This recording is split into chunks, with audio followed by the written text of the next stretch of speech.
එහෙම ඊළඟ ගැටළු ආරයන් වහන්සේ සමත විපස්සනා යුගනන්දෝ වැඩෙන අයුරු පැහැදිලි කරන්න කියලා තමයි තියෙන්නේ. මෙහෙමයි සමත විපස්සනා දෙක යුගනද්ද කියලා කියන්නේ යුග කියලා කියන්නේ දෙකම එකට වැඩෙනවා කියන එකයි. එහෙමයි. දැන් අපි කියන්නේ පහනක් ගත්තම පස්සේ පහනේ ආලෝකයයි පහනේ දැල්ලයි දෙකම එකට තියෙනවා. එතකොට දැන් දැල්ල තියෙනවා ආලෝකය තියෙනවා. එතකොට දැල්ලට අත දැම්මොත්ම කිස් වෙනවා. එහෙම. ආලෝකයක් තියෙනවා. ආලෝකයට කිස් වෙන්නේ නැහැ කවුරුත්. නැහැ. ආලෝකයෙන් දැන් තියෙනවානේ දැන් පහන පත්තු කරන්නේ ආලෝකයටනේ. එහෙමයි. ඒක දැල්ලක් තියෙනවානේ. එහෙමයි. දැල්ලේ ආලෝකයක් තියෙනවානේ. එහෙමයි. ඔය විදිහට තමයි යෝනිසෝ මානසිකාරය කියන සුතවත් අරිය ශාවකයෙකුට සම්මාදිටියට පත්වෙච්ච සුතවත් අරිය ශාවකයාට තියෙන ඥානෙ. එතකොට ආලෝකයක් තියෙනවා දැල්ලක් තියෙනවා. එතකොට සමතයක් තියෙනවා විපස්සනාවක් තියෙනවා. සමතය කියලා කියන්නේ සිතේ තියෙන ඒකාග්‍රතාවය. සමතය කියලා කියන්නේ සිතේ තියෙන ඒකාග්‍රතාවය. එතකොට ඒ සිතේ ඒකාග්‍රතාවයත් එක්ක ඒකට අපි කියන්නේ යෝනිසෝ මනසිකාරය.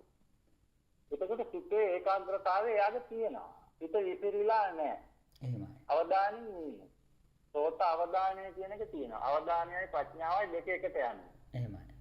සෝත අවධානයේ පඤ්ඤා කියන එක අවධානයයි ප්‍රඥාවයි දෙක එකට යන්නේ. එකට යන්නේ. ඒතර අවධානය කියන එක තමයි සමතය. අවධානය කියන්නේ සමතය. එහෙමයි. එතකොට ප්‍රඥාව අවධානයේ පඤ්ඤා. එහෙමයි. අවධානයේ පඤ්ඤා. අවධානයක් තියෙනවා ප්‍රඥාවක් තියෙනවා. දැන් මේක තේරෙයිද මම දන්න තව ටිකක් සරල කරලා දෙන්නම්. පළවෙනි බුද්ධ ඥානයේ සෝතාවදානේ පඤ්ඤා කියන එක තමයි පළවෙනි තෙසත්ත ඥාන වල පළවෙනි බුද්ධ ඥානය. එහෙමයි. ඒකෝට මේ පළවෙනි බුද්ධ ඥානය තමයි දිගටම ආර්ය මාර්ගයේ යන කෙනෙකුට තියෙන්නේ. එහෙමයි. පළවෙනි බුද්ධ ඥානයේ ආර්ය මාර්ගයේ පළවෙනි ඥානය තමයි දිගටම තියෙන්නේ. ඒකෝට තියෙන්නේ කොහමද? අවධානයේ තියෙනවා ප්‍රඥාවත් එක්ක. අවධානය කියන්නේ සමතය, ප්‍රඥාව කියන්නේ විදර්ශනාව නැත්නම් විපස්සනාව නැත්නම් ප්‍රඥාව විපස්සනාව. එහෙමයි. සමත විපස්සනා. අවධානයයි ප්‍රඥාවයි. අවධානයයි ප්‍රඥාවයි. අවධානයෙන් ඒකාග්‍රතාවයේ තියෙනවා සමත තියෙනවා. අවධානයෙන් ඒකාග්‍රතාවයේ සමතේ තියෙනවා. ප්‍රඥාවෙන් විදර්ශනාව විපස්සනා. විදර්ශනා කියන එක වැරදි විපස්සනා. එහෙමයි.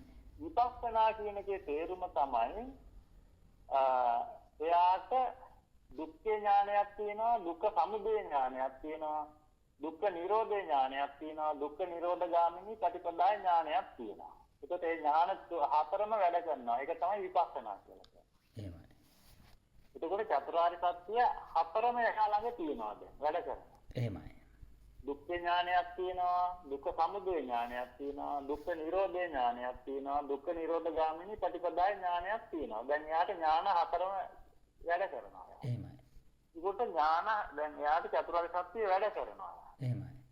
ඒකට චතුරාර්ය සත්‍ය වැඩ කරන්නේ කොහොමද? අවධානයත් එක්ක. සමතයත් එක්ක. එහෙමයි. සමතයත් එක්ක විපස්සනා වෙනවා. අන්න ඔකට තමයි සමත විපස්සනා යුගනද්ද වඩනවා. වැඩෙනවා කියලා කියන්නේ. තමයි සමත විපස්සනා යුගනද්ද වඩනවා කියන්නේ ඔන්න ඔක තමයි. එතකොට මිත්‍යා දෘෂ්ටිකේකට අනරිය භාවනා කරන කෙනෙකුට සමත විපස්සනා යුගනද්ද වැඩෙන්නේ නැහැ. එහෙමයි. එයා සමතේ වඩන්න ඕන. විපස්සනා වැඩෙන්නේ නැහැ එයාට. එයා සම්මාදිටියට පත් වෙච්ච නැති නිසා. එහෙමයි. ඒ නිසා අනරිය පුද්ගලයෙකුට තියෙන සමතේ විතරයි. එකයි තියෙන්නේ. විපස්සනා කරන්න බෑ යා. බෑ. එහෙමයි. පැහැදිලි. මොකද සම්මාදිටියට පත් වෙලා නැහැනේ. නැහැ. ඒ නිසා යාට තියෙන අයෝනිසෝ මනසිකාරය. එහෙමයි. ඒක සම්මාදිටියට පත් වෙච්ච සුතවත් අරිය ශාවකයෙකුට පුළුවන් සමත විපස්සනා යුගනද්දව වඩන්න. එහෙමයි. එහෙමයි. අසුතවත් පුද්ගලයෙකුට අනරිය කරන කෙනෙකුට සමතේ විතරයි වැඩෙන්නේ. ඒ කියන්නේ සීල සමාධි වැඩෙන්නේ. ප්‍රඥාව නෑ යට වැඩෙන්නේ. එහෙමයි. ඒතර යුගනන්දව වැඩෙන්නේ නැහැ. නෑ. එතකොට ප්‍රඥාව නෙවෙයි යාට තියෙන විඥානේ තියෙන්නේ. විඥානේ සීල තියෙන්නේ. සමාධි ප්‍රඥා වැළෙන්නේ නෑ. එහෙමයි. එහෙමයි ආරෙන්න මාස. පැහැදිලි. ඔව්. ප්‍රඥාව වැළෙන්න නම් යෝනිසෝ මනසිකාරය තියෙන සම්මාදිට්ඨියටපත් වෙන්න. එහෙමයි.